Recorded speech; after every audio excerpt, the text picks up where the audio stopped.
Hey everyone, hope you guys are all having a great day. Bitcoin is at a very special level where we're either going to have a monster move up or we're going to be pulling back down to that support level we were just at. So huge moves expected with Bitcoin. As far as everything else for the news, Gary Gensler said some funny stuff. There's been a lot of blowback to that. We're going to be talking about that. And then finally, are we going to be having rate cuts in July? Somebody says we should, even though he thinks the Fed may be about to mess that up. All right. So let's get started here. Gary Gensler yesterday went on Bloomberg and he was saying some really crazy stuff about cryptocurrencies, how, there's a whole bunch of fraud and scamming going on and that type of stuff. However, the head of Ripple, CEO Brad Garlinghouse, did this tweet here. He says, absolute nonsense coming from @Gary Gensler today, and this slander about all crypto execs going to jail from the man who completely missed the FTX and actually cozied up to Sam Bankman-Fried and wasn't even invited to the DOJ announcement about Binance. If he was really working for the American people, as he says, he would have been fired a long time ago. Gensler will cause Biden to lose the election. Now they're starting to attack him for how he's going to affect Biden. That is going to be a very soft spot in Biden's belly right now because Biden right now has to deal with inflation, the economy, and a whole host of other issues. But those seem to be the big ones kind of that matter to most people. And, democracy, because both sides of the aisle seem to see that democracy is kind of falling apart, as you were. However, for crypto, we're a very loyal bunch. We want to see, our assets go up. We want to see Web3 and blockchain technology thrive. And the fact that he's saying this so blatantly, you're going to see more and more people say this more publicly as the election gets closer and closer. Hey, Biden, if you allow Gary Gensler to stay, you're not going to, we're not going to vote for you. And that's crazy because there are a lot of people that will vote based on what their crypto needs are. All right. So next up we have right here. This one was pretty interesting. This is CNBC. This is, Mohammed El-Arian. I can't pronounce his name all the best, but this is the guy that said we should be raising rates a long time ago, back when the Fed was saying everything was transitory. He was like, hair was on fire. Now he's saying they might need to start cutting here. So I want you guys to listen to this segment. We'll be doing a few pauses, and I want to hear you guys' thoughts about this because this is very, very interesting because we did have good CPI data last month, really good CPI data. Actually, this month, really good CPI data. But the Fed kind of messed up and they panicked a little bit based off of the 2 bad months of CPI. So let's take a listen to this. PCE on Friday. Let's just kick this around. If that comes in favorable, okay, should the Fed consider cutting in July? In my opinion, absolutely it should consider cutting, but I don't think it will. Boom, right there. And I think I'm in agreement with this just if it comes in favorably. And for me, that means it would have to beat expectations. But I do think that opens up the door because remember, right now, the Fed is only expecting to do 1 rate cut because there's so much disagreement across the board. Only 1. Even myself, I'm like, there's no way it's only going to be 1. It has to be at least 2. Some people say 3 or 4, but at least for me right now, it's just 2, but not 1 like the Fed is saying. Well, why do you say it that way, that absolutely they should consider cutting in July? So just think of the conversation you had earlier. You had disagreement about what's happening to inflation dynamics. You had disagreement about the growth dynamic. You even had disagreement about the impact of lower interest rates. We're living in this very uncertain world. If you look at the tails of the distribution, which you worry about in an uncertain world, they're heavily tilted in terms of the economy slowing much faster than people expect. In such a world, if you want to deliver a soft landing, you've got to start cutting sooner rather than later and not go too far in cutting. So the most likely mistake right now, the most likely policy mistake, is a Fed that got shaken by 2 pretty bad calls in the last few years, will end up being overly cautious and will end up not helping to preempt what could be a significant slowdown. You used the word I was going to use. So you think that they should do a preemptive move to cut rates to protect, in quotes, the economy? Correct. So I have 2 views. One is I think this economy is slowing much faster, and in particular, the household sector no longer has excessive savings. So that's interesting right there. So basically, you can see the economy getting ready to slow down. In fact, maybe I'll share with you guys an article here in a little bit. You've actually seen some airlines start to say, hey, we're not seeing the same type of numbers. Our forecasts are going down, so we're going to be slashing our estimates, and that's actually bringing their stocks down a little bit today. It's interesting to hear that because they keep on talking about the economy coming down fast and not slowly and gradually. Over the past, you may say a year, the economy's kind of been just kind of plopping along, everyday people kind of feeling a bit worse because of inflation and high prices. But I do think it's interesting to hear that, hey, they've made a couple of mistakes in the past and they're trying not to make another one. So they're kind of paralyzed because they're afraid of making another mistake. But while being paralyzed and not cutting rates, that could be a mistake all in and of itself. Because I think we do need to have a rate cut or 2 or 3, really, by the end of this year. No longer has much debt capacity. This is not about a K-shaped economy. This is about an economy that no longer has buffers.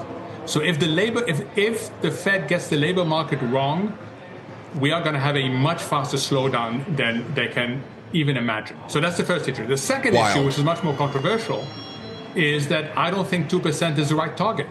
I think, in fact, if they pursue 2%, they'll run an over-tight monetary policy, and they'll end up sacrificing the second part of their mandate. This is an economy whose underlying equilibrium inflation rate is higher than 2%. It's closer to 3%, Scott. So it feels like over the last couple of days, at minimum, I'm talking about, the Fed speakers that have been out, between the interviews that Steve Leisman, of course, has done. There was, Austin Goolsbee yesterday. Do you feel like the conversation is starting to tilt towards the idea that we have to be especially careful of the risks of waiting too long to start cutting? Maybe at the margin, Scott, but not enough. And there's a reason for this. We've had so many monetary policy pivots that it's embarrassing. It's absolutely embarrassing how often this Fed has pivoted. And the big mistake, its recent mistake, of course, its big mistake was 2021, when it called inflation transitory. Transitory. It's better that we retire that phrase, don't you guys say? Don't you say, guys? But let's not forget that it fell in love in the fourth quarter with soft inflation numbers. It embraced them fully and then had to reverse again. You talked about with Lizanne earlier about the market going in with 6 to 7 rate cuts in terms of its expectation. That's because it believed the Fed. And the Fed was saying, I love what's happening to inflation. And then, of course, they got the shock of January, February, and March. So this Fed feels burnt and therefore is not taking enough of a strategic view of the economy. Now, that makes complete sense. But let me show you guys this. Strategic view of the economy. There you go. Fed rate cut probabilities: July 10%, September 66, November 78, and December 96. We're going to have a rate cut, and I think it's going to start in September. I don't think it's going to start in November like a few people would probably say. I'm still guessing 1 or 2 here. And my thought process is I think they're going to give up before hitting 2%. Remember when they were saying that they were so dovish last year? When I said they were so dovish, I said that I think they're giving up on that 2% target here. That being said, man, you got to feel for the Fed in some way. And others, it's just, they kept on making mistake after mistake after mistake. And now they got to deal with it. That's the issue here. And I don't really feel bad for Jerome Powell. I just feel bad for the everyday people at the Fed. Like, man, the people up at top are just not making the right decisions, all starting back with transitory. Okay. Now, let's focus on more, data points and stuff like that. What's moving, say what isn't. Fetch AI, Ajax. Some of these AI tokens are having some pretty nice moves. However, you can see they've had some really rough last 30 days. So they're pretty much just having a short-term bounce. If you guys want to buy into this, think of this as moving up quite well. You're going to be basically buying a dip in the larger scheme of things. The only reason I'm not doing longer term trades and why I might say you guys might be looking more for day trades on this is because, again, they've already been going up. That's very, very nice for the year to date. However, again, they're all going to be merging into one new token. I don't really feel the need unless you guys are just buying more tokens ahead of that merger. I don't find the need to be buying this all too much. You got things like Notcoin up, already back up here a little bit, Cospa. Some of these had some really bad days a few days ago, but overall, they're still making some really good moves, I say. And I'd rather be trading some of those rather than, the meme coins that have been popping off over the last few days. I think right now, AI tokens are where to be. If you guys want to do day trades off of patterns and those simple things, if you guys want to do more gung-ho, buy the dip and just watch the rally happen, and a little bit more risky, of course, but that's what stop losses are for, I would say meme coins are your best friend here. On the other side, coming down here quite a bit, today we got AR, Phantom, Brett's been having a great few weeks here, so for it to come down 8%, I think people are just going to be buying it up. Zero's coming down here a little bit more too. This thing has actually been coming down quite a bit after it just opened up, so just keep track of that. Now, as far as Bitcoin is concerned, this is where I see a lot of potential right now. Stochastic just turned over. MACD and RSI are close to the bottom levels here right now, and we're looking a little bit better than we were just a few days ago. A little bit of support right here.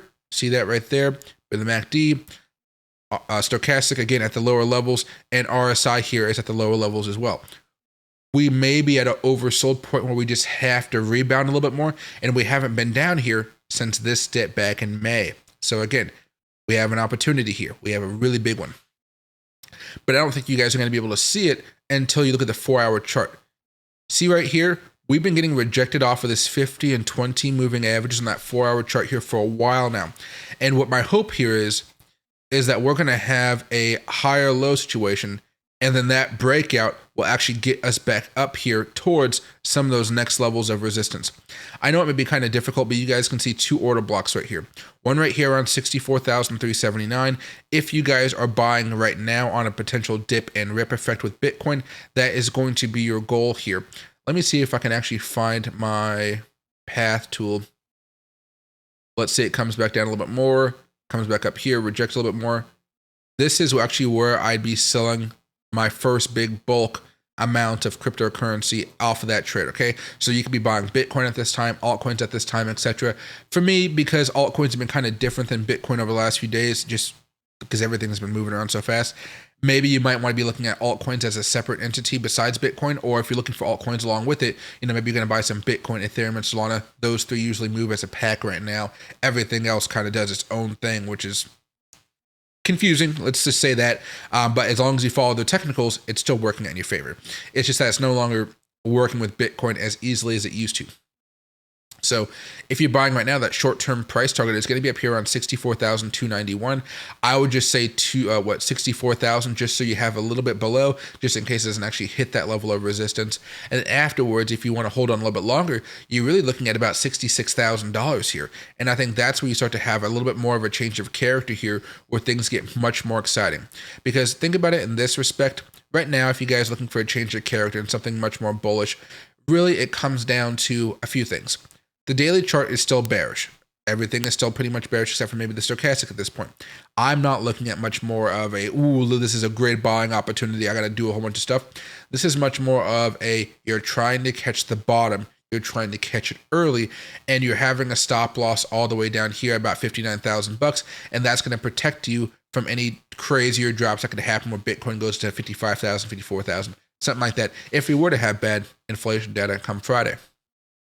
Now, as soon as we come down a little bit more and then pop back up over here, right there is going to be a change of character. That change of character is going to be what propels Bitcoin back up a little bit more here to consolidate, and that buys time for the daily charts to actually soothe back up here and start making a push back up here towards $66,000. It is going to be very, very difficult. Inflation data is going to be the catalyst for this, of course, at this moment in time, but you can see the stochastic is turned around. RSI, if we just hold for another 2 days minimum, RSI will be on our side, and maybe a 3-4 more days with no big spike, which I think, yeah, more sideways kind of slow moves. I think there's an opportunity for the MACD to get positive as well, and that gives us back up here towards $65,000, $66,000, $67,000. We'll most likely fall back down after that, to be honest, but at least we'll still be overall in this sideways trend and not breaking down and going into like hysteria like over here, where the Mt. Gox information just really hammered the market pretty hard here. Now, a few things for the time frame for today. 15-minute, you could already see it dragging down here. We're at that level of resistance. It's not looking the best. Imagine a little bit of an order block from this low to this high, just screaming along. We pretty much hit that, got rejected, and we're cooling off a little bit more. But the buying pressure, I would say, is still there. I think you just have to give it some time here and kind of wait it out. I'll let you guys know if I do take this long. It's going to be a long where I just have the stop loss all the way down here. I'm not going to worry about it. I'm just going to let it ride and see where it goes. And that's mostly because the dollar index here continues to go higher. I'm not, as optimistic about doing very, very long-term holds, but as soon, Bitcoin having a short-term, bounce off of that bad data, that's something I can use, which is why I think that first resistance level for Bitcoin is going to be much more important. The dollar index continues to go up. Things are not looking the best here. Even go over to the last 1 hour chart. I mean, yeah, things are getting pretty spicy here. I'm interested to see how this is going to work out. But as long as that dollar index remains so bullish, I'm going to wait this out a little bit more. You can see back over here in April, we started to come back down a little bit here. This was actually interesting because if you look at April for Bitcoin, let's pull this up. Where's April? April was also coming down here off of that level of resistance here. All right, so maybe there's a way for us to figure out if we can kind of bounce even though this is coming back up. It's still going to be difficult to say, at least, especially if we have this larger breakout here. That kind of spooks people out, I think, a little bit more. But I would say there's always an opportunity. And if you're looking at the weekly charts, I think that gives you a bit better idea of what's going on. If we get rejected from here and we start going into this longer trend, because again, there hasn't been so much of a change of inflation or Fed rate cuts and things like that, I do think this may be an opportunity to buy some Bitcoin up before things get a little bit crazier. April 1st, April 8th, as soon as we started to spike back up here, you saw Bitcoin April 1st have this larger move come down. So again, I do think there's an opportunity for us this week and the next few weeks to actually load up. I'm going to continue doing dollar cost averaging. But the moment Bitcoin shows some sign of us actually bouncing with the MACD, stochastic, and RSI all pointing in the right direction, I do think we can actually make a play back up here to at least $66,000. From there, we'll have to see. Maybe we even make it back up here towards 68 before eventually getting pushed back down. But I think there's something to be said about making that move. On the other hand, here, everything here is bearish. We got to wait a little bit longer before we feel confident, I would say. But I'm going to give it some time here, guys. I'm going to give it some time. Thanks for watching, and make sure to tune in later on today for the stream. Thanks.